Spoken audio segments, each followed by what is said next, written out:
పంచుకున్నటువంటి భాగస్వాములమైనటువంటి అన్న కాంగ్రెస్ పార్టీలో మనము భాగస్వాములమైనందుకు చాలా సంతోషంగా ఉంది. సమాజ నిర్మాణంలో పునాది వేసి ఈ దేశంలో అన్ని మతాలు అన్ని కులాలు ఒకటే అని గర్వంగా ధైర్యంగా చెప్పగలిగినటువంటి పార్టీ ఏదైనా ఉంది అంటే అది కాంగ్రెస్ పార్టీ. ఈరోజు కాంగ్రెస్ పార్టీ ఒక రాజకీయ చరిత్ర ఉద్యమాల నుంచి పరిపాలన వరకు సాగించినటువంటి మహోన్నతమైనటువంటి ప్రజాస్వామ్యానికి పునాది వేసినటువంటి చరిత్ర కలిగింది కాంగ్రెస్ పార్టీ. ఈరోజు ఎవరో వచ్చారు ఏదో చేస్తాము అనంటే దేశ ప్రజలు చూస్తూ ఊరుకోరు. బీజేపీ భావజాలం ఏదైతే ఉందో దాన్ని బొంద పెట్టడానికి దేశ ప్రజలందరూ కూడా కంకణం కట్టుకున్నారు. రానున్న రోజుల్లో బీజేపీ కేంద్ర పాలకులకు ప్రజలే బుద్ధి చెప్తారు. అది తగ్గదు.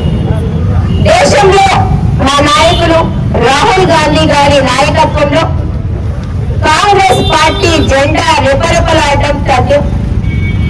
దానికి బీజం తెలంగాణ రాష్ట్రంలోనే ఏర్పాటైంది. తెలంగాణ రాష్ట్రంలో ప్రజాస్వామ్యం ప్రజా పరిపాలన దేశానికే గర్వకారణంగా నిలిచింది.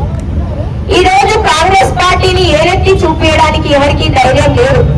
ఎందుకంటే ఆ రోజు స్వతంత్ర సముపార్జనలో కానివ్వండి, ఈ రోజు స్వరాష్ట్రం సపరిపాలనలో కానివ్వండి, కాంగ్రెస్ పార్టీ పాత్ర చాలా ముఖ్యమైనది. అది దేశ ప్రజలకు రాష్ట్ర ప్రజలకు అందరికీ తెలుసు. కొత్తగా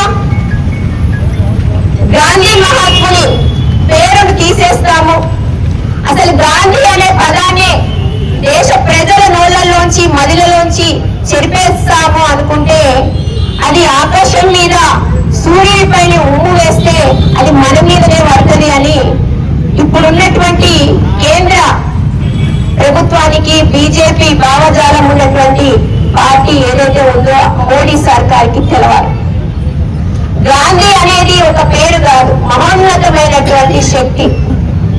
ఈ రోజు కాంగ్రెస్ పార్టీకి ఆయన మహానుభావుడు కాదు, యావత్ దేశానికే కాదు ప్రపంచ దేశాలు కూడా గాంధీ మహాత్ముని కొలుస్తున్నాయి, ఒక భగవంతునిగా కొలుస్తున్నాయి. అలాంటి పేరును ప్రజల గుండెల్లోంచి తీసేస్తాము అంటే అది జరగని పని. కాంగ్రెస్ పార్టీగా మేము దాన్ని ఖండిస్తా ఉన్నాం. ఆ రోజు గవర్నమెంట్ కాంగ్రెస్ గవర్నమెంట్ మన్మోహన్ సింగ్ గారి నాయకత్వంలో సోనియా గాంధీ గారు అందరూ కూడా ఈ దేశంలో ఉన్నటువంటి ప్రజలు ఉపాధి కోసం పక్క దేశాలకు వెళ్ళొద్దు, పక్క రాష్ట్రాలకు వలస పోవద్దు అనేటువంటి ఉద్దేశంతో వారి ఆకలి తీర్చడానికి మహాత్మా గాంధీ జాతీయ ఉపాధి హామీ పథకాన్ని ఒక చట్టం రూపంలో తీసుకొస్తే ఈ రోజు ఆ చట్టాన్ని తుంగలో తొక్కాలని, ఆ చట్టాన్ని నీరుగార్చే ప్రయత్నంలో భాగంగానే మహాత్మా గాంధీ పేరు తీసేయాలని అనుకుంటున్నాం. కాంగ్రెస్ పార్టీగా మేము దాన్ని ఖండిస్తా ఉన్నాం. ఈ రోజుతో ఈ పోరాటం ఆగదు. నూతన సంవత్సరంగా 5వ తారీఖు నుంచి కూడా మళ్ళీ పోరాటం మొదలు పెడతాం.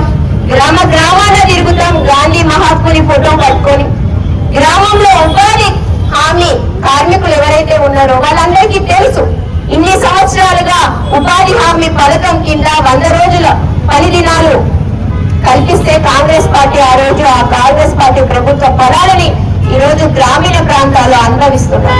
వాళ్ళందరికీ తెలుసు. ఈ రోజు గ్రామీణ ఉపాధి హామీ చట్టాన్ని తుంగలో తొక్కుతాము. మేమిచ్చేటువంటి ఫండ్స్ ఏవైతే ఉన్నాయో గతంలో ఇప్పటి వరకు కూడా 90% ఇవ్వాలి.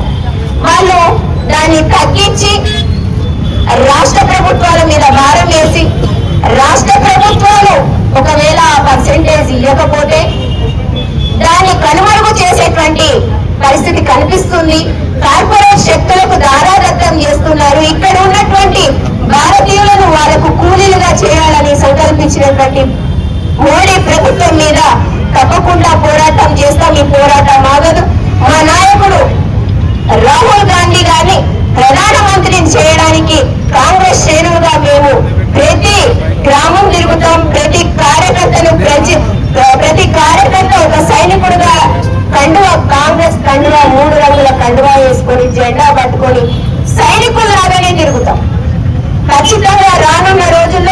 రాహుల్ గాంధీ ప్రధానమంత్రి అవుతారు. వారు ఈ దేశ ప్రజలు ఏదైతే కోరుకుంటున్నారో వాళ్ళ ఆశయాలకు ఆకాంక్షలకు నేరుగా ప్రజా పరిపాలన జరుగుతుంది దేశం మొత్తం మీద అని సభైనంగా విన్నవించుకుంటున్నాను. అదే విధంగా ఈ ఆవిర్భావ దినోత్సవానికి వచ్చినటువంటి పెద్దలందరికీ కూడా పేరు పేరున ధన్యవాదాలు. రానున్న